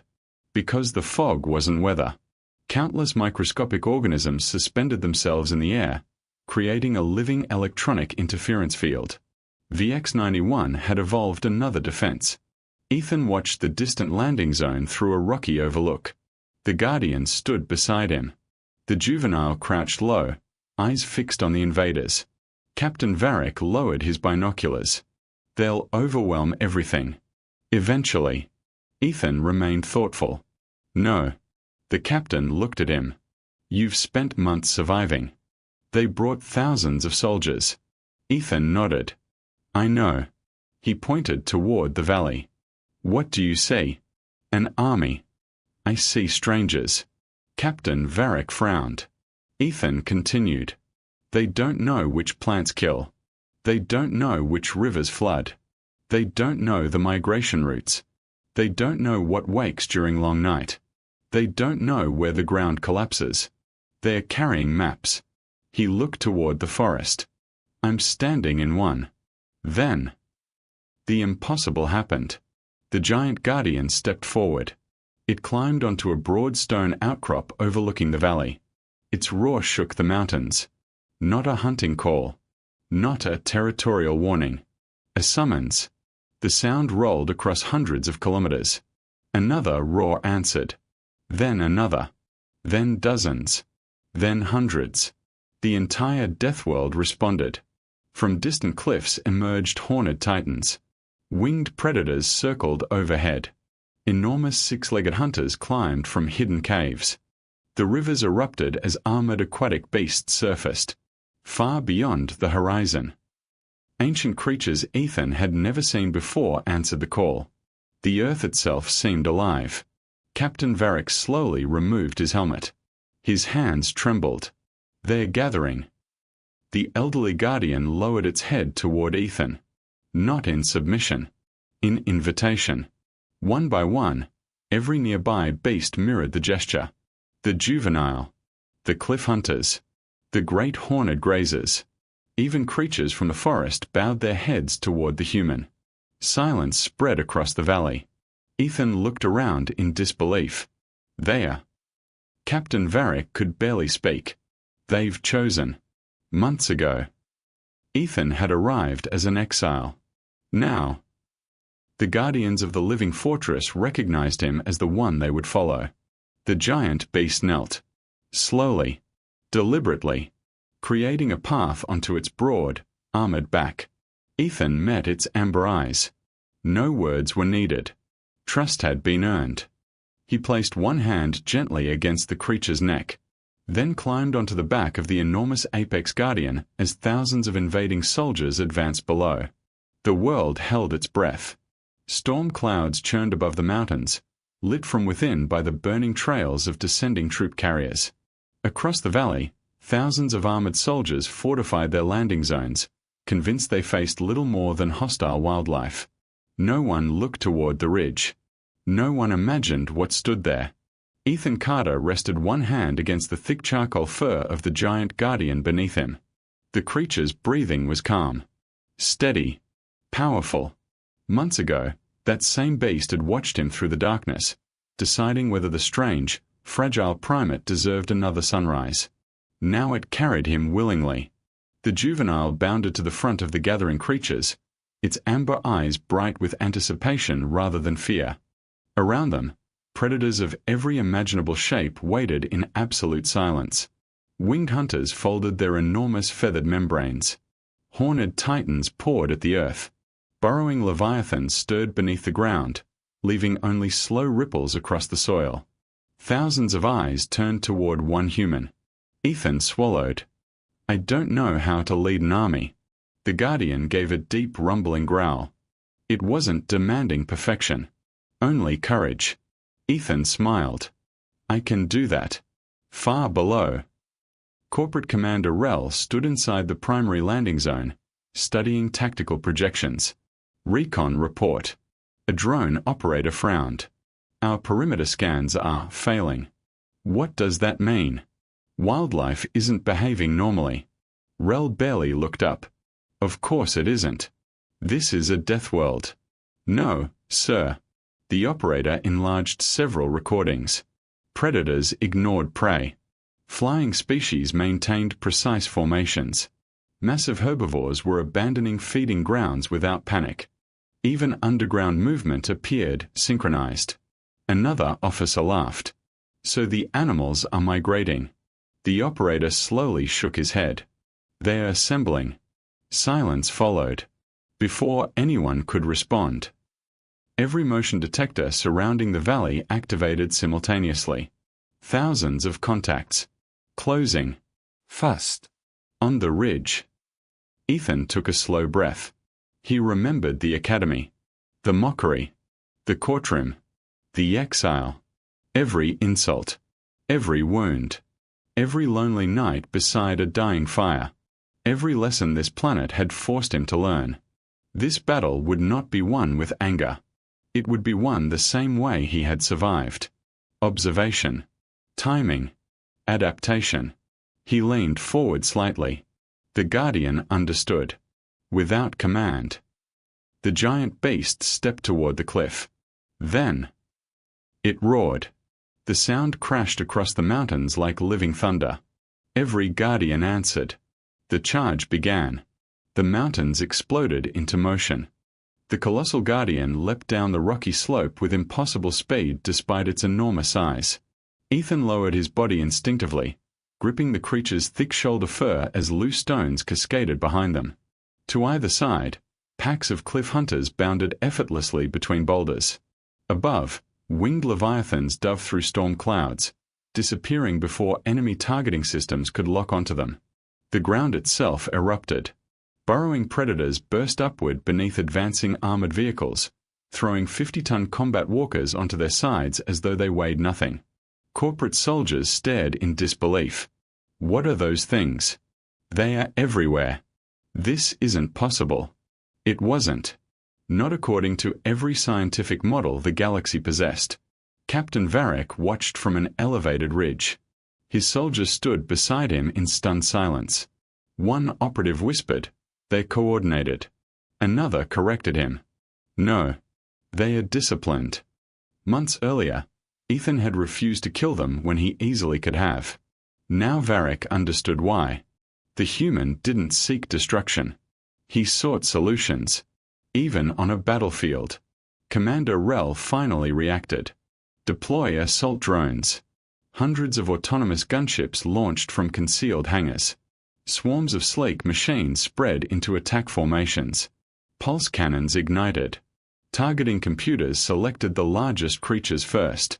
They never fired. Without warning. Millions of glowing insects rose from the forest canopy. The tiny organisms blanketed the drones like a living storm. Sensors failed. Optics blurred. Cooling vents clogged. Navigation systems overloaded. Drone after drone spiraled into the jungle before releasing a single shot. Rel slammed his fist against the command console. What just happened? No engineer had an answer. The insects had not attacked randomly. They had targeted the machine's weakest systems. Someone, or something, had anticipated the technology. Ethan saw the opening immediately. He pointed toward a narrow canyon. The Guardian changed direction instantly. Not because it obeyed him blindly. Because months of hunting together had taught them to read one another. Behind them, packs of predators split into smaller groups. Exactly as Ethan hoped. A single massive charge would have crashed against concentrated defenses. Smaller groups forced the invaders to divide. Every separated unit lost communication beneath the interference generated by the planet's living ecosystem. Corporate platoons began fighting isolated battles they couldn't coordinate. Technology favored organization. VX-91 denied them both. The first shield generator came into view. A towering machine projected an energy barrier protecting the landing zone. Captain Rel smiled coldly. Now they'll break themselves against it. Ethan had no intention of charging the shield. He had spent months studying rivers during flood season. Water always found weakness. Armies could too. The Guardian raced toward a steep hillside. Not the enemy. The hill.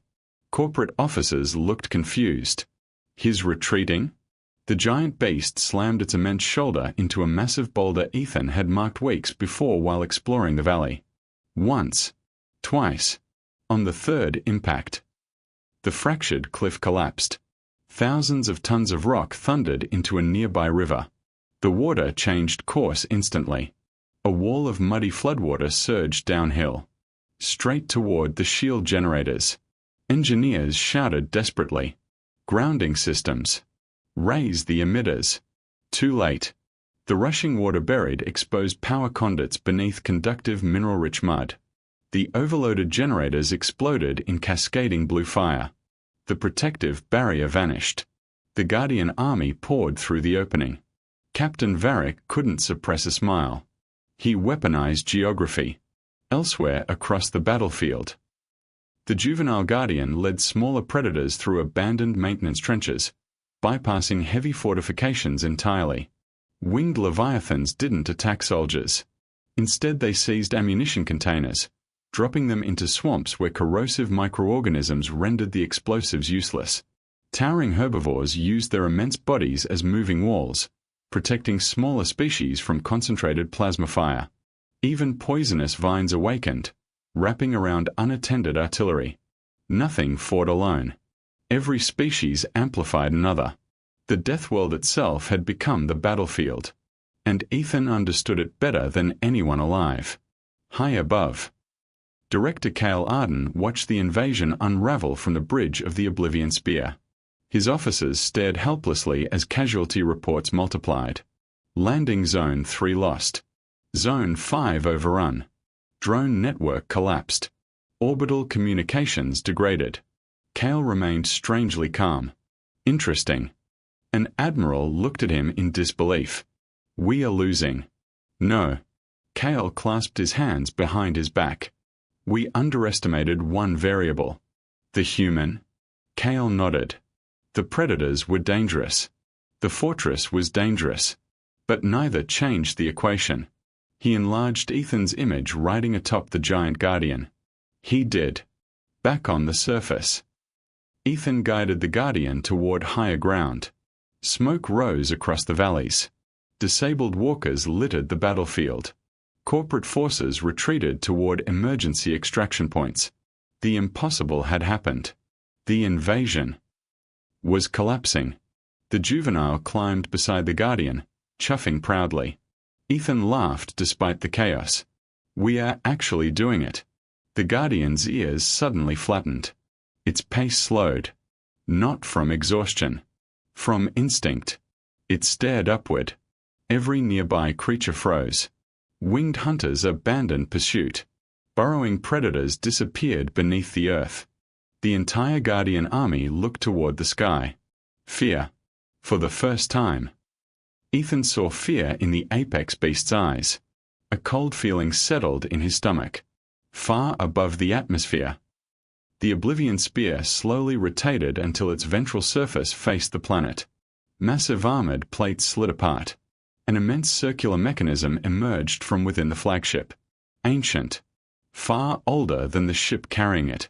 Its surface bore the same geometric symbols Ethan had seen beneath the planet. Captain Varric's face turned white. No. One of his soldiers looked upward. What is that? Varric answered in a voice barely above a whisper. They found it. Director Cale stood before the firing controls. It took centuries to recover. It only needed one worthy target. Energy flooded into the colossal device. The stars themselves seemed to dim around it. Ethan looked from the weapon to the terrified Guardian beneath him. He finally understood. The invaders had never intended to conquer the Deathworld. They had come prepared to erase it. Above VX-91, the ancient orbital superweapon completed its activation sequence, its growing power capable of reducing the entire living fortress to dust. The sky became a second sun. High above VX-91, the ancient orbital superweapon continued drawing impossible amounts of energy. Rivers of blue-white light spiraled around its immense circular frame, illuminating every warship in the invasion fleet. Storm clouds evaporated beneath its growing power. The air itself vibrated. Across the battlefield, the fighting stopped. Corporate soldiers looked upward. Guardian beasts lifted their heads toward the heavens. Even the wind seemed to retreat. Every living creature understood the same terrifying truth. If that weapon fired, there would be no battlefield left. Only ashes. Director Cale Arden stood before the firing platform aboard the Oblivion Spear. His expression never changed. The tactical officers around him weren't nearly as calm. Power synchronization at 73%. Containment fields fluctuating. Surface resistance has breached 3 landing zones. Cale ignored the reports. His eyes remained fixed on the planet below. 4 centuries, he said quietly. Civilizations have searched for the Architect's greatest fortress. He smiled faintly. They never imagined the Guardians would choose a human. One nervous officer swallowed. Sir, our own troops are still on the surface. I know. If we fire now, we'll kill them. Cale finally looked at him. History remembers victories. It rarely remembers sacrifices. The bridge fell silent. Several officers lowered their eyes. For the first time, some began questioning the man they served. On the surface, Captain Varric stared at the weapon above. His voice barely escaped. They're going to erase everything. Ethan looked across the valley. Corporate soldiers had stopped shooting. Many stood frozen. Some were helping wounded comrades. Others simply watched the growing light in helpless disbelief. The Guardian beasts remained ready to fight. Yet none advanced. The entire planet waited. The giant Guardian beneath Ethan shifted uneasily. Its deep amber eyes met his. They were asking a question, not giving an order. Ethan slowly closed his eyes. His mind raced. Destroy the fleet? Impossible. Hide? There was nowhere to hide. Escape? And abandon an entire world? No. That had never been an option. Months ago, he had arrived here thinking survival meant protecting himself. VX-91 had taught him something greater. Survival meant protecting others. Even strangers. Even enemies. He opened his eyes. We stopped the weapon. Captain Varric stared at him. How? Ethan looked toward the ancient mountains. The fortress recognized me. Maybe it'll listen. The Guardian needed no command. It launched forward like a thunderbolt. The enormous beast raced across the shattered battlefield, weaving between burning vehicles and collapsing trenches. The juvenile followed close behind. Dozens of Guardian species fell into formation. Not as an army. As an escort. Corporate soldiers watched in stunned silence. One young trooper instinctively raised his rifle. His commanding officer pushed the barrel down. Don't. The soldier looked confused. They're charging us. No. The officer whispered. They're charging something worse. One by one. Weapons lowered. The battle quietly ended. Captain Varric activated every surviving communication channel. This is Retrieval Team 7. His signal crackled across every remaining military frequency. All surface units. Listen carefully. Static. Then dozens of responses. We read you.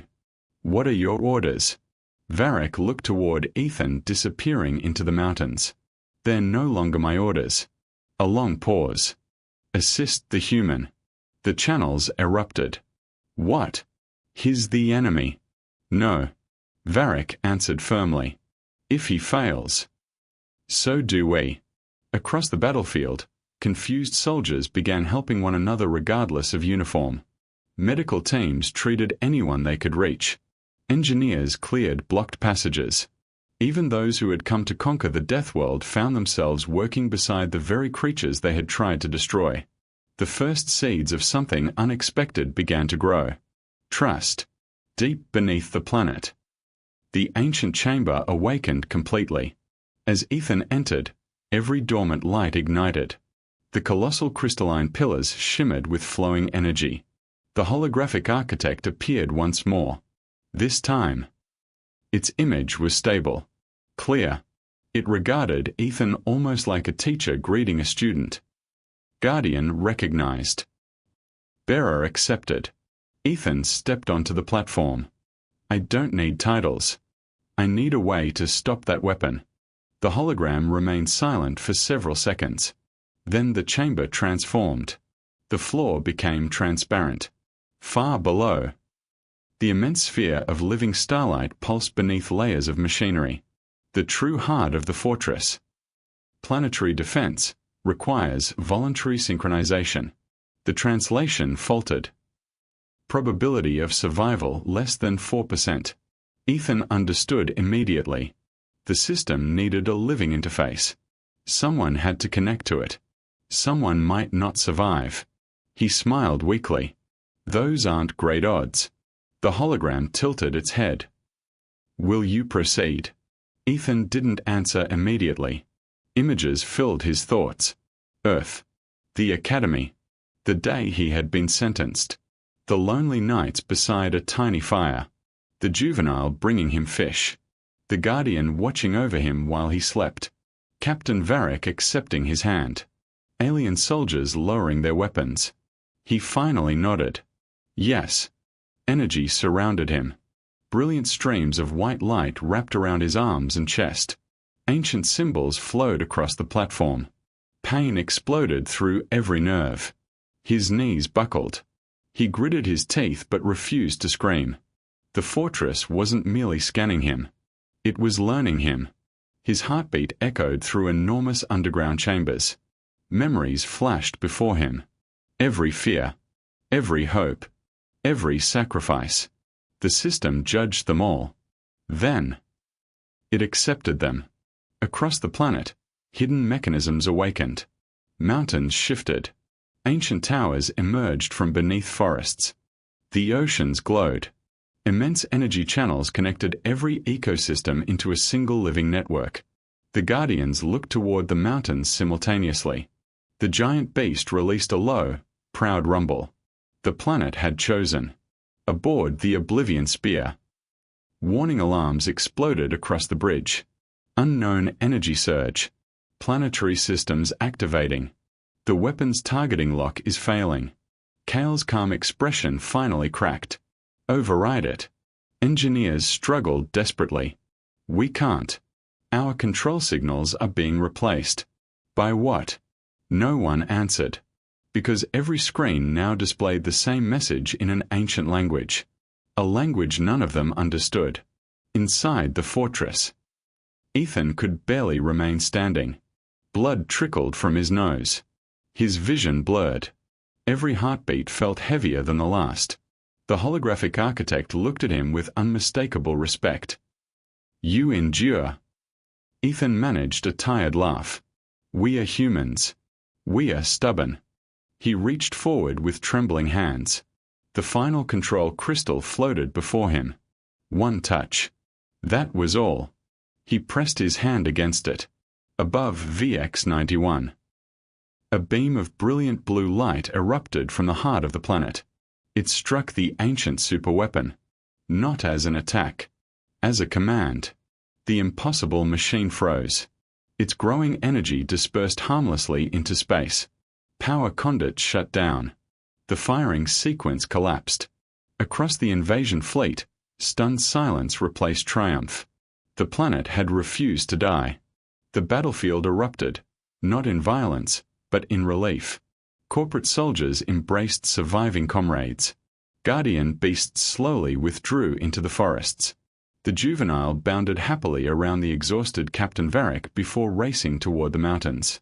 The giant Guardian looked skyward, releasing one final roar that echoed across continents.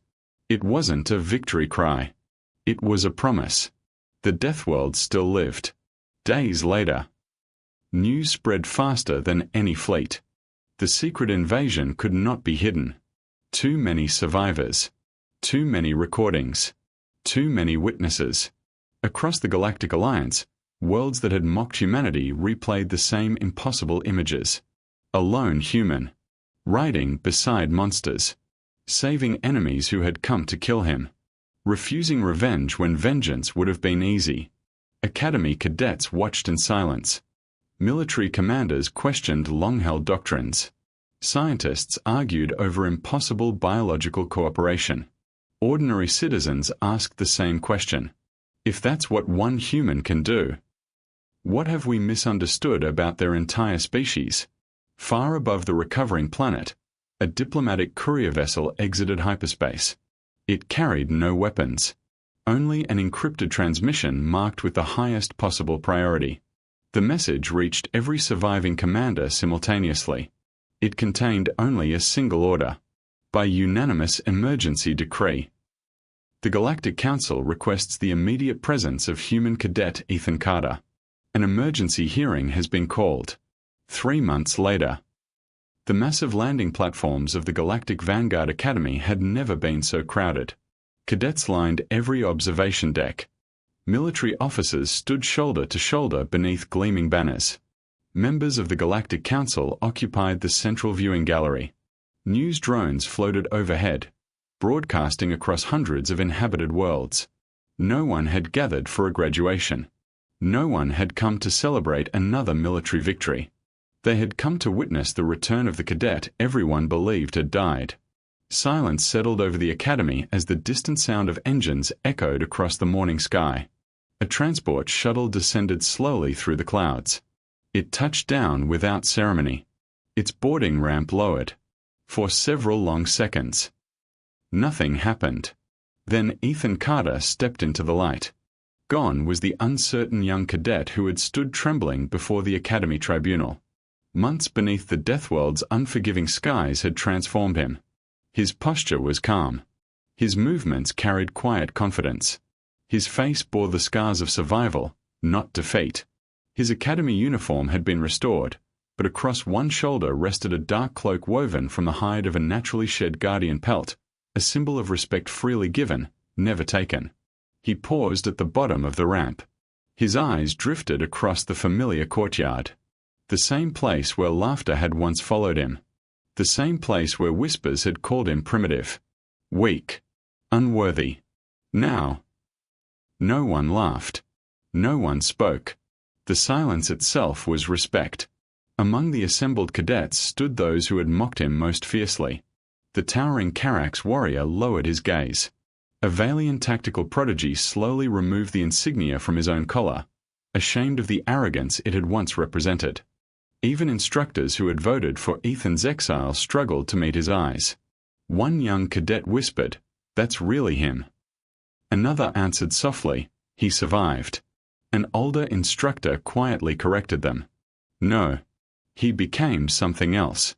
A deep vibration rolled across the landing platform. Windows trembled. Several guards instinctively reached for their weapons. Then the academy gates, towering structures designed for heavy military vehicles, opened wider than they ever had before. Heavy footsteps echoed across the stone. Slow, measured, powerful. Every head turned. The giant guardian emerged from the morning mist. Its charcoal-black fur shimmered beneath the rising sun. Amber eyes calmly surveyed the enormous crowd. The juvenile, now noticeably larger than before, trotted proudly beside it. Gasps spread through the academy. Some cadets stepped backward. Others simply stared. Military analysts froze. Predator specialists openly questioned their own eyes. The legendary Apex Guardian had willingly left the Deathworld. Not as a captive. Not as a weapon. As a companion. The enormous creature stopped beside Ethan. Without command. Without hesitation. It lowered its head beside him. The same gesture it had first offered months ago inside the shattered ravine. A gesture of trust. The entire academy witnessed it. History changed in that single moment. Inside the Grand Assembly Chamber, the emergency hearing finally began. Representatives from every major civilization filled the circular hall. The atmosphere carried none of the usual political arrogance. Only anticipation. The Speaker of the Galactic Council rose. Cadet Ethan Carter. His voice echoed through the chamber. "Your sentence of exile has been permanently revoked." A holographic display illuminated the center of the room. Thousands of classified files appeared. Hidden communications. Encrypted orders. Financial transfers. Secret recordings. One after another. The conspiracy unraveled before the galaxy. Political officials had feared humanity's growing influence. Corporate interests had secretly funded experimental exile programs. Academy officers had knowingly ignored evidence proving Ethan's innocence. The retrieval squad had never been sent to rescue him. They had been sent to erase him. Captain Varric himself stepped forward as a witness. I carried those orders. His voice was steady. I intended to obey them. He looked toward Ethan. I was wrong. One by one. Others stood. Scientists. Surviving soldiers. Even Academy instructors admitted what they had witnessed. No fabricated report could survive against so many eyewitnesses. The truth no longer belonged to governments. It belonged to history. The speaker turned toward Ethan once more. Because of your actions. He paused. The world-designated VX-91 is hereby removed from all military and corporate claims. A new star map appeared above the council floor. The once feared Deathworld now glowed in brilliant gold. It shall forever remain a protected guardian world. The chamber erupted into applause. The speaker raised one final decree. By unanimous vote. We recognize Ethan Carter as the first Guardian Ambassador of VX-91. The applause grew louder. Ethan stood silently. He had never wanted titles. He had never sought recognition. He had simply refused to abandon those who had trusted him. The Guardian beside him released a quiet, contented rumble. That sound meant more to Ethan than every medal in the galaxy. The Academy grounds transformed into celebration. Cadets who had once avoided the human now gathered around him, not out of curiosity alone, but admiration. Questions came from every direction. How did you survive? Were you ever afraid? Did the Guardians really choose you? Ethan smiled. Every day. He looked toward the giant beast resting peacefully beneath a towering tree. I never stopped being afraid. He glanced back at the young cadets. I just stopped letting fear decide what I did. The answer spread quickly across every news network. Not because it was dramatic. Because it was true. Across the Galactic Alliance, humanity's reputation changed forever. They would no longer be remembered as the weakest newcomers among ancient civilizations. They became known as the species that endured. The species that adapted. The species willing to risk everything for strangers. The species capable of earning the trust of creatures everyone else believed existed only to kill. Not through domination. Through compassion. Through courage. Through relentless determination. As twilight settled over the Academy, the celebrations slowly quieted. Music drifted through the evening air. The juvenile played happily with curious cadets under careful supervision. The giant guardian remained beside Ethan, watching the stars emerge one by one. Ethan leaned gently against the creature's broad shoulder. For the first time. He whispered, I think we are home. The guardian gave no response. Its ears suddenly lifted. Its body became perfectly still. The warmth in its amber eyes disappeared, replaced by intense focus. It wasn't looking at the Academy. It wasn't looking at the planet. It was looking far beyond the stars. Deep into interstellar darkness. A low rumble escaped its chest. Not fear. Recognition. At that same moment, hidden far beyond the explored borders of the galaxy, an impossibly ancient signal pulsed through the void for the first time in millions of years. One signal. One answer. Something older than the Deathworld had awakened.